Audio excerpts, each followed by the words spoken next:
Oriol Junqueras, bona tarda. Bona tarda. ¿El PSOE ya es un partido de fiar?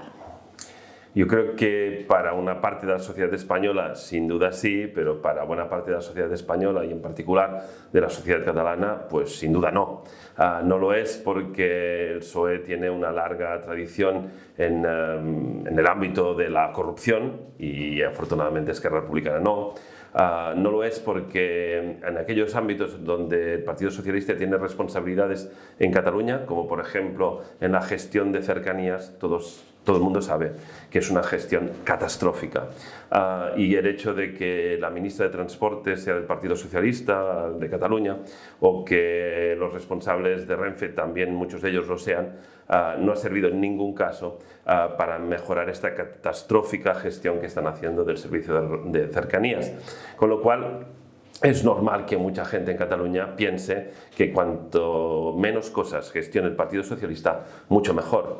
No lo es tampoco en la medida que continúa dando apoyo al uso de pelotas de goma, que todo el mundo sabe también que en Cataluña afortunadamente están prohibidas, o no lo es en la medida en que continúa apoyando las devoluciones en caliente en contra de todos los organismos internacionales.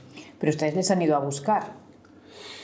Hemos llegado a un acuerdo presupuestario porque los presupuestos son buenos para Cataluña, son buenos para la sociedad catalana, son buenos para el conjunto de la ciudadanía y son tan buenos que incluso el Partido Socialista ha sabido verlo. Lo cual nos lleva a otra reflexión. Es curioso que un partido con el cual nos diferencian tantas cosas haya sabido leer la bondad de aprobar unos presupuestos tan positivos para la economía y para la sociedad catalana y que en cambio otros partidos con los cuales sin duda tenemos muchos más elementos de cercanía hayan preferido votar que no. Habla de Junts.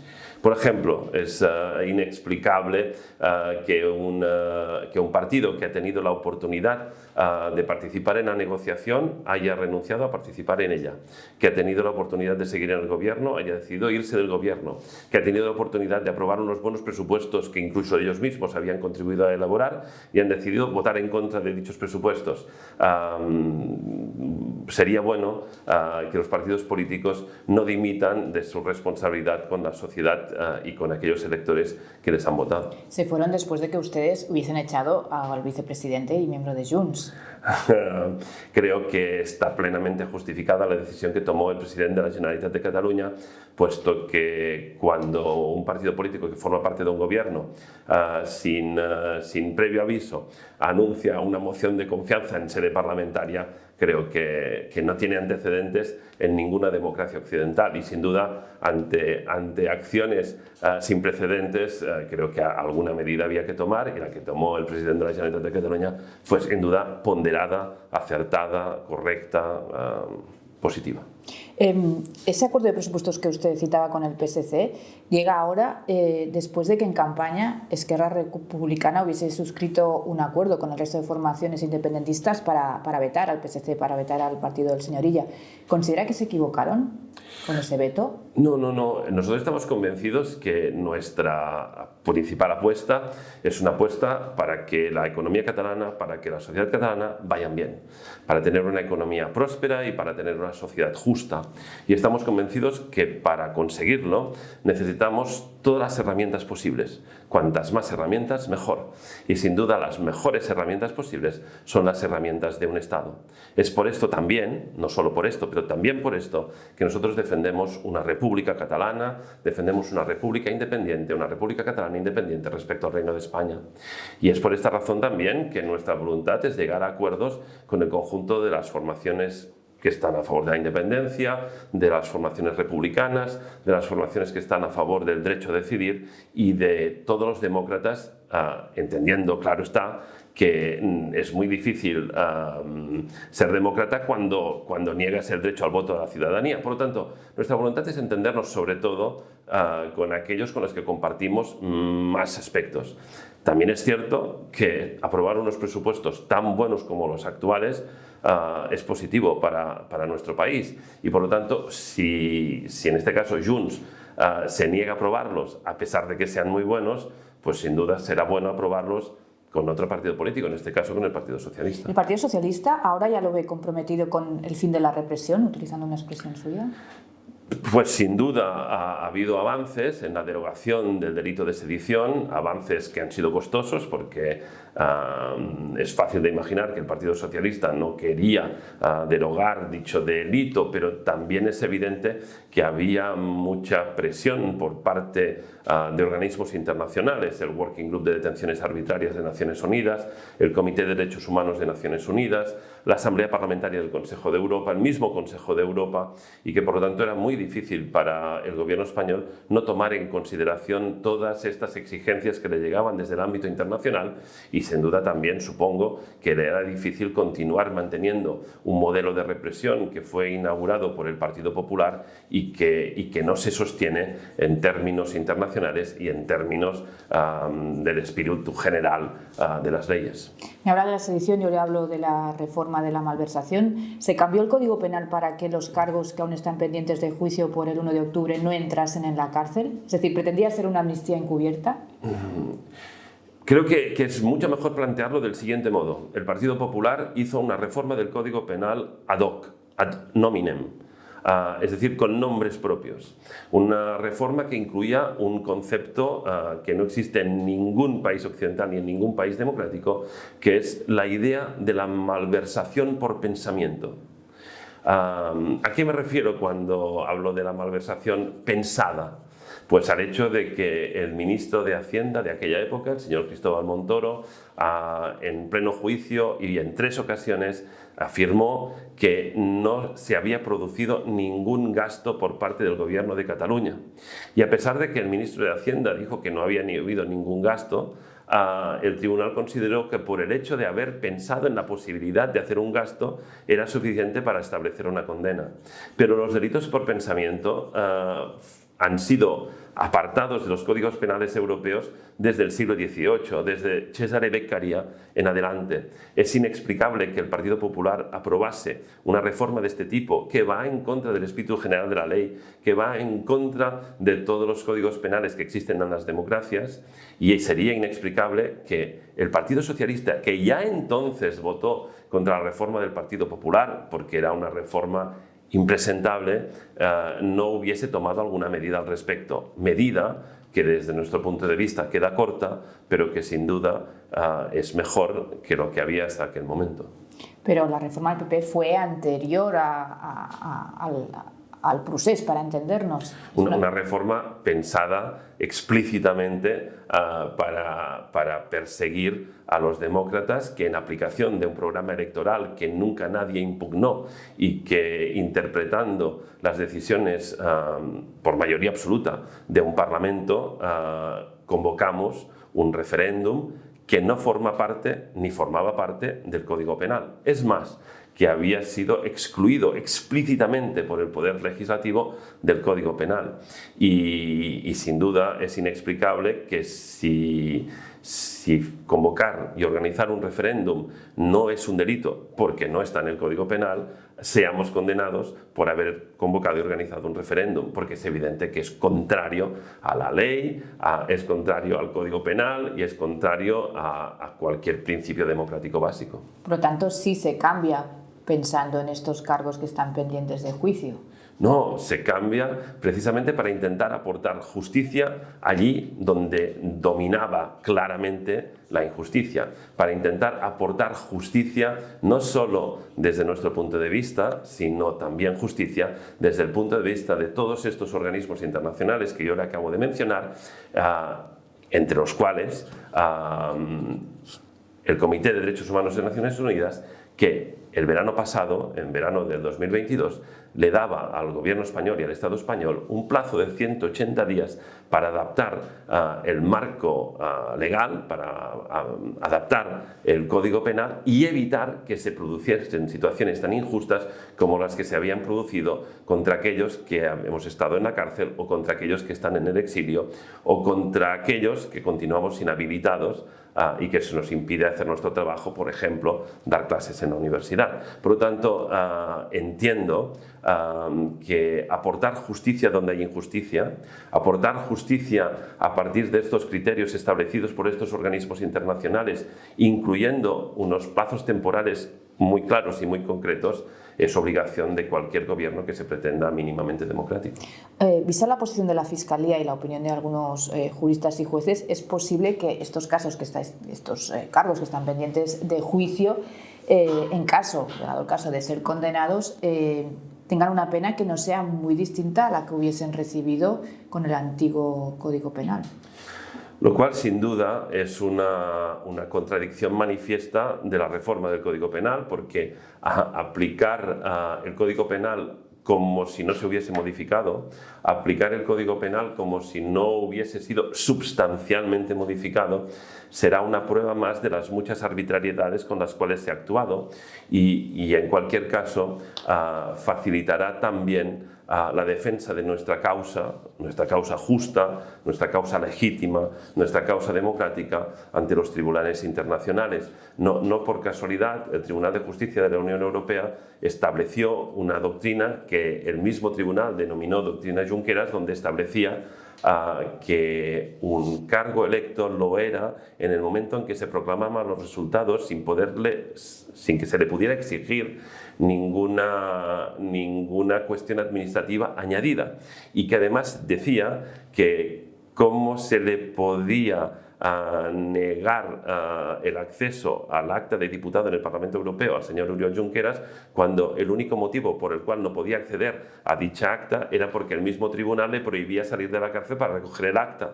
Por lo tanto, creo que hemos acumulado tantas razones en términos internacionales que todas las arbitrariedades que puedan cometerse también a partir de este momento facilitarán que nos podamos explicar mejor y que encontremos justicia en ámbitos internacionales, puesto que no la encontramos muchas veces en otros ámbitos. En cambio, el presidente Puigdemont no sé si lo ve exactamente así, porque ha preguntado en más de una ocasión a Esquerra si ustedes eran conscientes de que la intención del gobierno a la hora de reformar la ley era facilitar su extradición.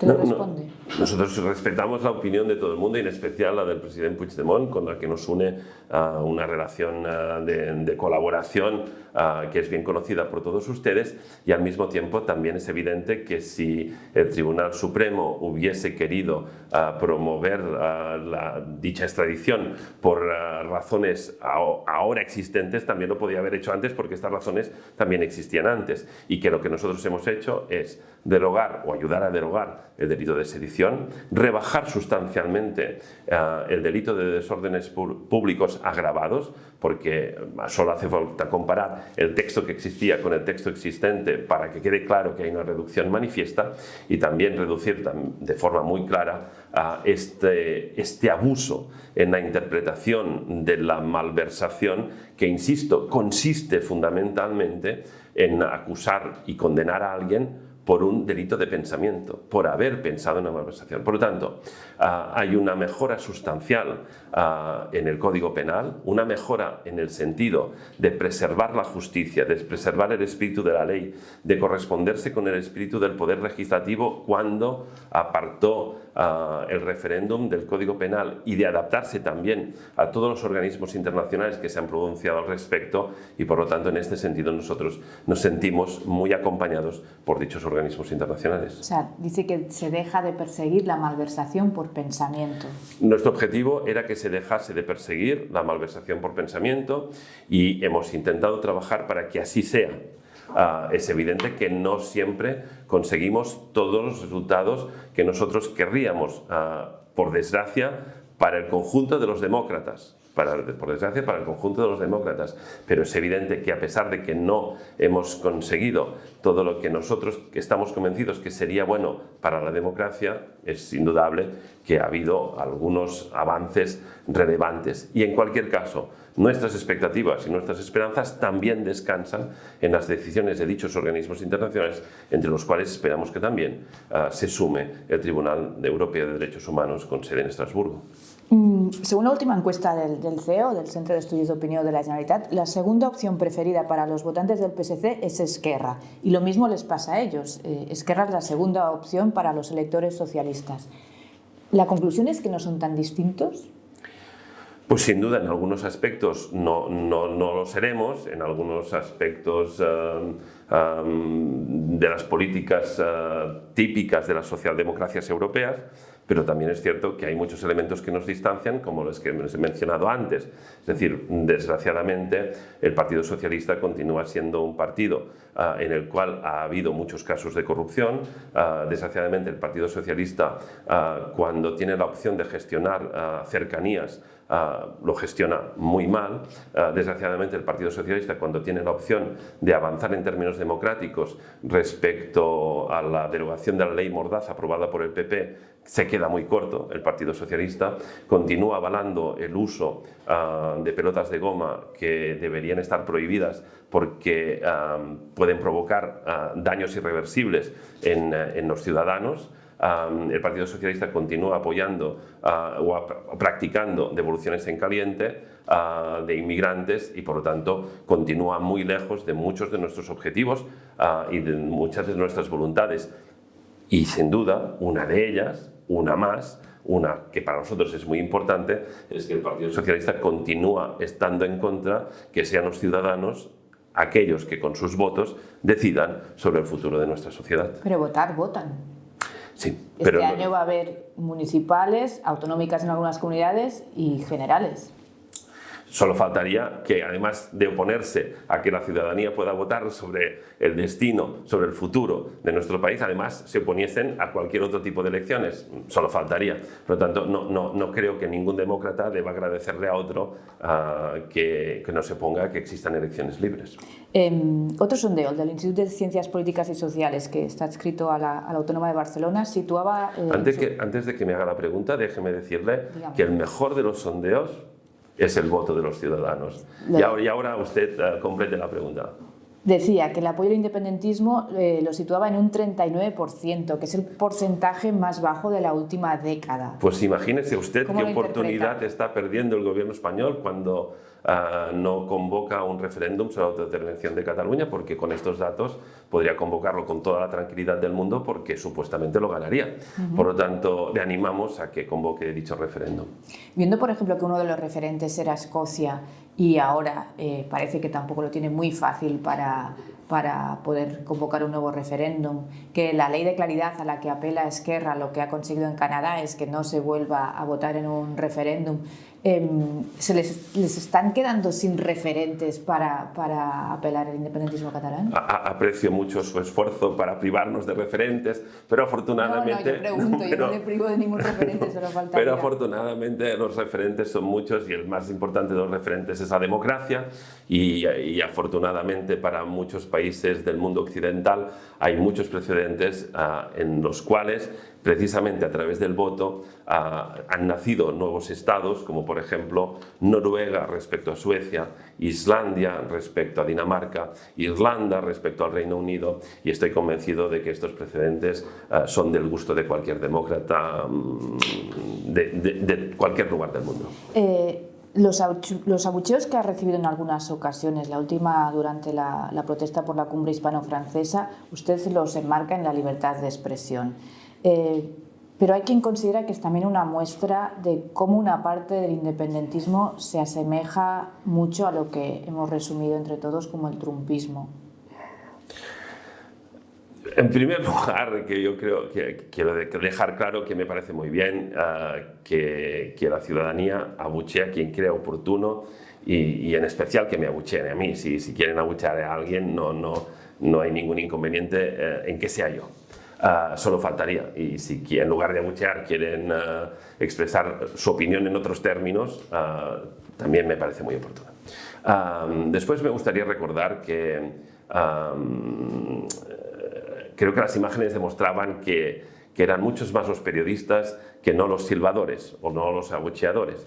Pero en cualquier caso no es una cuestión numérica, no es una cuestión de legitimidad numérica. Si en lugar de 4 hubiesen sido 40, 400 o 4000, también me parecería bien que lo hubiesen hecho. En cualquier caso, nosotros defendemos una República Catalana, una Cataluña independiente. Sabemos cómo debemos llegar a ella, y es a través de un referéndum que nos pueda otorgar el reconocimiento de la comunidad internacional, porque sin dicha comunidad internacional y sin dicho reconocimiento, la independencia no existiría. Sabemos que dicha comunidad internacional nos acompaña en la defensa de la idea de la negociación, en cualquiera de sus posibles ámbitos. Nos acompaña también en la lucha contra la represión, como así lo han demostrado los posicionamientos de todos estos organismos internacionales, y estamos convencidos que nos acompaña también en la defensa del ejercicio democrático del derecho a votar. Por lo tanto, estamos convencidos que tenemos un objetivo claro, que tenemos un camino para conseguirlo y que aquello que nos impide seguir dicho camino de manera exitosa en este momento es que haya una parte del independentismo que no nos acompañe en dicho camino, porque no hay una alternativa a nuestra propuesta, o al menos nadie ha puesto una alternativa sobre la mesa. Por lo tanto, si no hay una alternativa, les invitamos a que nos acompañen, a que se unan al camino que nosotros les proponemos, porque estamos convencidos que es el camino más rápido y más efectivo. Y no querría perder nunca la oportunidad, nunca, de recordarles a todos los independentistas y a todos los demócratas que nosotros estaremos encantados de colaborar con todos ellos si es en el ejercicio del derecho al voto de la ciudadanía. ¿Todo eso no lo sabían en el 2017, lo del reconocimiento internacional, ¿lo sabían? Sí, y de hecho siempre hemos defendido que cualquier proceso político complejo siempre tiene un carácter multilateral, que hay elementos de unilateralidad, sin duda. Votar es un acto estrictamente unilateral, porque cada ciudadano vota lo que cree oportuno. De hecho, el hecho de poner una papeleta en una urna tiene un aspecto de unilateralidad, sin duda. Pero también tiene aspectos multilaterales, porque nosotros formamos parte de organismos internacionales de los cuales queremos seguir formando parte. Por ejemplo, la Unión Europea. Por lo tanto, tiene un carácter multilateral. Sin duda, lo que falló en 2017 no fue esta convicción, sino lo que falló fue la convicción democrática del gobierno español de la época, que decidió responder a la democracia con porras, con palizas, con cárcel, con exilios. Por lo tanto, nosotros no estamos absolutamente convencidos que nuestra causa es una causa que es justa, que es noble, que es digna, y que actuamos en consecuencia del voto de la ciudadanía, que actuamos con respeto a los derechos fundamentales, a las libertades fundamentales, a los derechos humanos, y también estamos convencidos que el hecho de haber pasado por la cárcel ha contribuido a abrir muchas puertas que hasta aquel momento estaban cerradas. Usted hace referencia al PP, que era quien estaba en el gobierno en ese momento, entiendo, pero tanto el PSOE como el PSC insisten en que, por más que lo pidan, nunca apoyarán la celebración de un referéndum de autodeterminación. ¿Esquerra lo pondrá como condición para apoyar una eventual investidura de Sánchez tras las próximas generales? Esquerra Republicana sabe cuál es el objetivo. El objetivo es que los ciudadanos y las ciudadanas de Cataluña puedan votar sobre el futuro de nuestro país.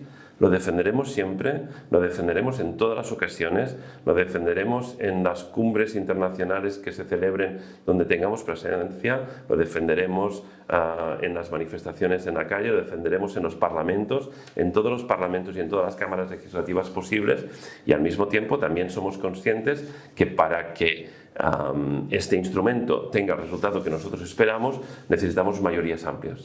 Es por eso que nosotros interpelamos a la comunidad internacional diciéndole: si la comunidad internacional estableció unas determinadas condiciones para la celebración del referéndum de autodeterminación, y dichas condiciones era una participación del 50% y un voto favorable del 55%, nosotros estamos dispuestos a aceptar dichas condiciones. Aceptamos las condiciones que la comunidad internacional estableció. Aceptamos el antecedente que la comunidad internacional estableció. Y por lo tanto, cuando nosotros estemos convencidos que tenemos esta fuerza, que tenemos este apoyo, sin duda avanzaremos en este camino, porque es un camino estrictamente democrático y porque estamos convencidos que tiene el aval de la comunidad internacional. Por eso es tan importante y por eso insistimos en que esperamos y deseamos y queremos que el conjunto de los independentistas se unan a este camino, porque estamos convencidos que no solo es el mejor, sino que de hecho es el único camino posible en estos momentos. Igual me ha contestado y no me he dado cuenta, pero... Es posible, pero ¿lo pondrá como condición o tal vez yo no? he contestado pensando que contestaba y no lo he hecho. Con No lo me cual, ha dicho si sería una condición.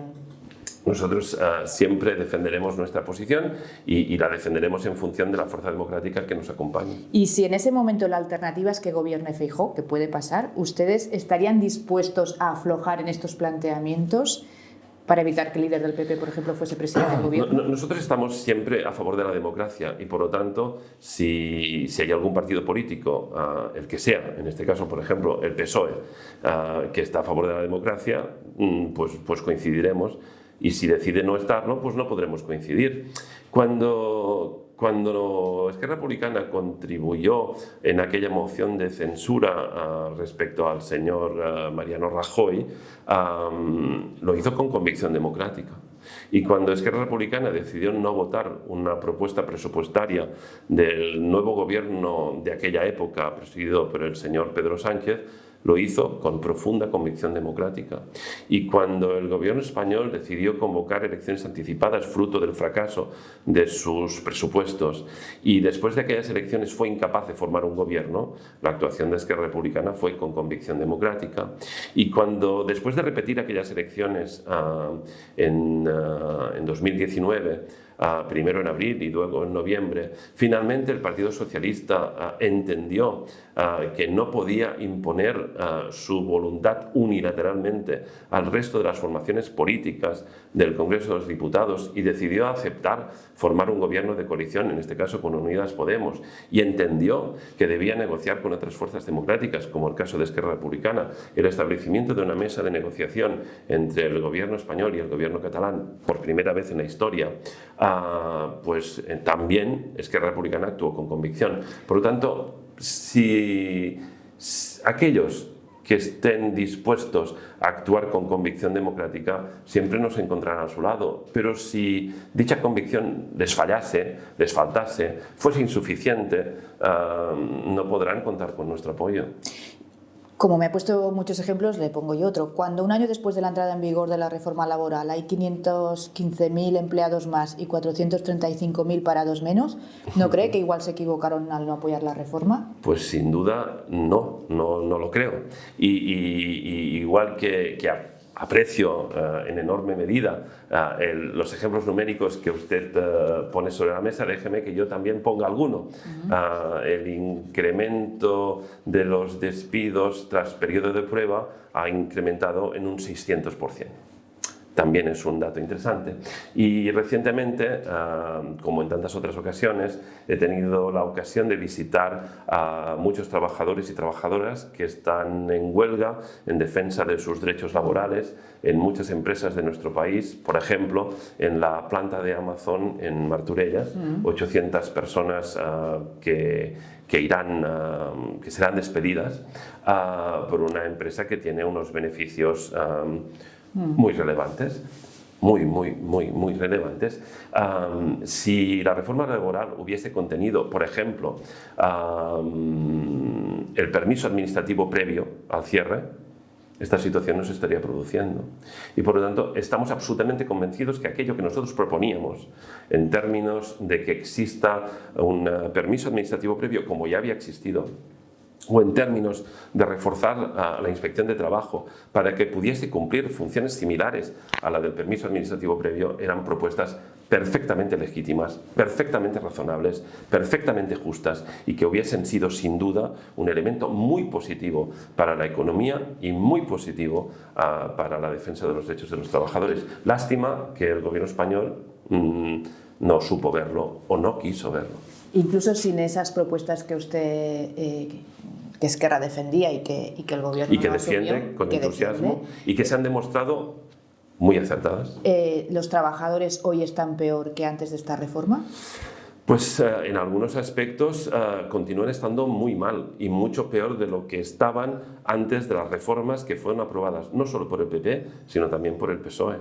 Y seguro que a muchos de los lectores y a muchos de los espectadores que lean o vean esta entrevista estarán de acuerdo conmigo que el objetivo es defender los derechos de los trabajadores, defender que una empresa que tiene beneficios no debería despedir, no debería mandar al paro a sus trabajadores. Estarán de acuerdo conmigo que una empresa que ha recibido ayudas públicas para establecerse no debería poder irse sin dar explicaciones a nadie y sin responder de ningún modo a las justas expectativas de aquellos trabajadores que han trabajado en aquella empresa. Estarán de acuerdo conmigo que se podían defender mejor y que se pueden defender mejor los derechos de los trabajadores. En el debate en que se han enzarzado PSOE y Unidas Podemos por la ley del sí es sí, ustedes, nos ha parecido interpretar a los medios que han rechazado el texto que los socialistas han registrado en solitario en el Congreso y que están más cerca de los postulados que defiende Unidas Podemos. ¿Es así? No es así.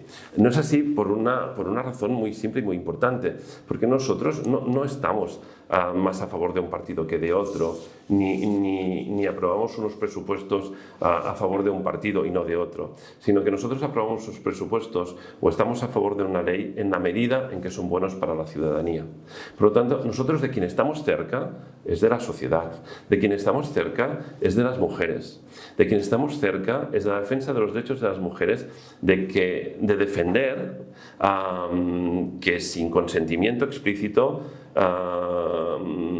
hay agresión, que cualquier disminución en la defensa del derecho de las mujeres es un daño irreparable para las mujeres, pero también lo es para el conjunto de la sociedad. Y por lo tanto nosotros continuamos creyendo, como hemos creído siempre, que en el centro de cualquier ley sobre esta cuestión debe haber el consentimiento explícito por parte de la mujer y, en definitiva, por parte de cualquier persona humana. ¿Y considera que la propuesta del PSOE pone en cuestión ese consentimiento, rebaja esa defensa de los derechos de las mujeres? Nuestra convicción y nuestro compromiso está en mantener el consentimiento, el solo sí es sí, como la herramienta básica para defender los derechos de las mujeres y con ellas del conjunto de la sociedad. Esquerra ganó las elecciones en Barcelona hace 4 años, no pudo gobernar por las alianzas que hubo a posteriori. No se le permitió gobernar.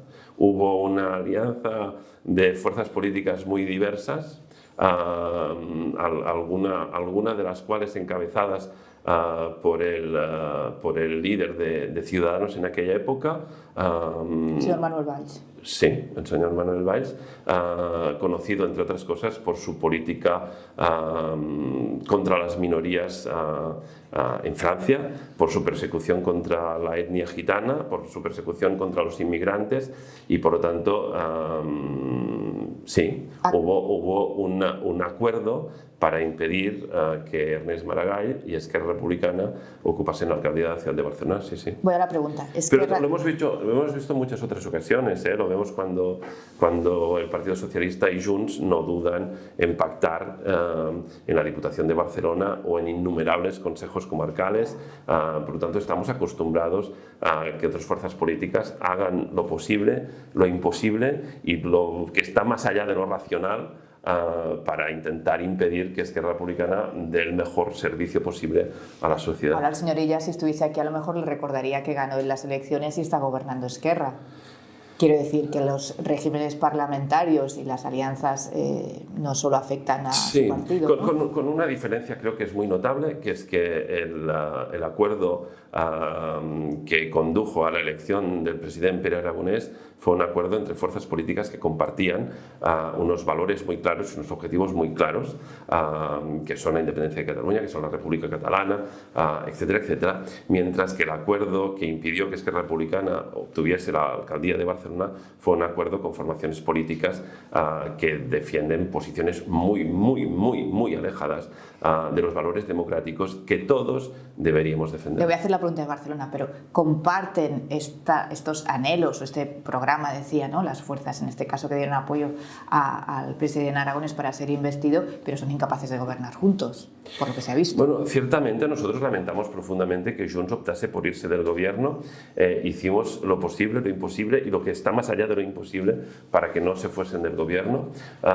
Ellos exigían, por ejemplo, entre otras cuestiones, la coordinación de los grupos parlamentarios en el Congreso de los Diputados y en el Senado, cosa en la que nosotros estamos siempre de acuerdo. De hecho, Junts en el Congreso de los Diputados y en el Senado vota prácticamente lo mismo siempre que Esquerra Republicana, o casi siempre. Cuando no votan lo mismo es porque Junts prefiere alinearse con el PP y con Vox, cosa que es evidente que Esquerra Republicana no hace, y por tanto creemos que las condiciones que ellos establecían eran condiciones que cumplíamos sobradamente, y también estamos convencidos que cualquier coordinación debe basarse en la representación democrática, y Esquerra Republicana tiene 13 diputados en el Congreso, 14 senadores, y Junts solo tiene 4 diputados en el Congreso. Por lo tanto, cualquier coordinación entiendo que debe hacerse a partir del principio democrático. Barcelona. Sí. En lo que coinciden ahora todos los sondeos es en que Esquerra, que hace 4 años ganó las elecciones y ya me ha explicado por qué no gobierna, ahora los sondeos no hay ninguna encuesta que le sitúe primero.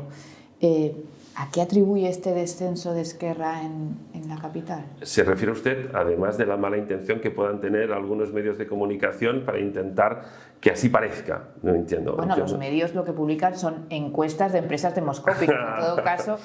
Me parece una apreciación muy bonita y muy romántica por su parte. Y aprecio mucho el romanticismo en estas cuestiones. Estoy convencido que la mejor encuesta son los votos de los ciudadanos. Estoy convencido que Esquerra Republicana puede hacer un gran resultado en la ciudad de Barcelona, como ya lo hizo en 2019. Estoy convencido que Esquerra Republicana puede ganar la alcaldía de la ciudad de Barcelona y trabajaremos para que así sea. Y en cualquier caso, todas las encuestas son un estímulo para hacerlo cada día un poco mejor. ¿Por qué Esquerra no acompaña a Laura Borràs cuando va al juzgado? Porque en el caso de la señora Laura Borràs hay un caso de fraccionamiento de contratos públicos a favor de una persona que cumple condena en la cárcel acusado de tráfico de drogas y de otros delitos. Y por lo tanto nos parece que no tiene nada que ver con la defensa de la democracia ni con el ejercicio democrático de votar en un referéndum, y nosotros estamos profundamente comprometidos en la lucha contra la corrupción, y tras 92 años de historia no tenemos ni un solo caso de corrupción y no hemos fraccionado nunca ningún contrato a favor de nadie que esté cumpliendo una condena en la cárcel. Ella considera que ustedes vulneran su presunción de inocencia y que ya lo hicieron cuando la apartaron de la presidencia del Parlamento. No, en absoluto. Nosotros defendemos siempre la presunción de inocencia y en este sentido le deseamos toda la suerte del mundo en su defensa. Señor Junqueras, muchas gracias. Ha sido un placer.